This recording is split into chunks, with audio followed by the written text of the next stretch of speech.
नमस्कार मित्रांनो, आज आपण एक वेगळ्या विषयावरती चर्चा करणार आहे. सॅलरीड लोकांसाठी SIP आणि उद्योजक किंवा बिझनेसमॅन लोकांसाठी STP. असं का बरं मी म्हणतोय?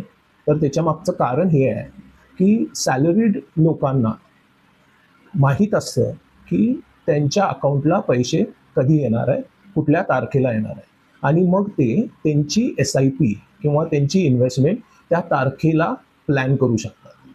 पण उद्योजक किंवा बिझनेसमॅन लोकांचं असं नसतं, आणि त्यांना वर्षातनं एकदा, दोनदा किंवा तीनदा स्पेसिफिक तारखेला पैसे न येता वेगवेगळ्या तारखेला अनप्लॅन्ड वेमध्ये पैसे येत असतात.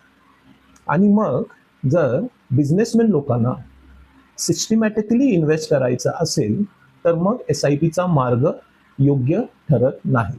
मग बिझनेसमॅन लोकांसाठी सिस्टमॅटिक इन्व्हेस्टमेंट करायची जर असेल तर आपण सिस्टमॅटिक ट्रान्सफर प्लॅन सुचवतो, ज्यामध्ये जसं SIP मध्ये इन्व्हेस्टमेंट सिस्टमॅटिकली होते तसंच STPच्या मार्गातून सिस्टमॅटिकली आपण पैसे इन्व्हेस्ट करू शकतो. हे पैसे जेव्हा आपण इन्व्हेस्ट करत असतो त्यावेळेस ज्या पद्धतीनं SIP एका विशिष्ट तारखेला करू शकता, त्याच पद्धतीनं STP पण आपण एका विशिष्ट तारखेला करू शकता. फरक फक्त एवढाच आहे की SIP तुमच्या सेव्हिंग अकाउंटमधनं जाणार आणि STP आपण एक लिक्विड फंड किंवा डेट फंडमध्ये पैसे पार्क करून ते पैसे आपण सिस्टमॅटिकली इक्विटी फंड्समध्ये ट्रान्सफर करणार.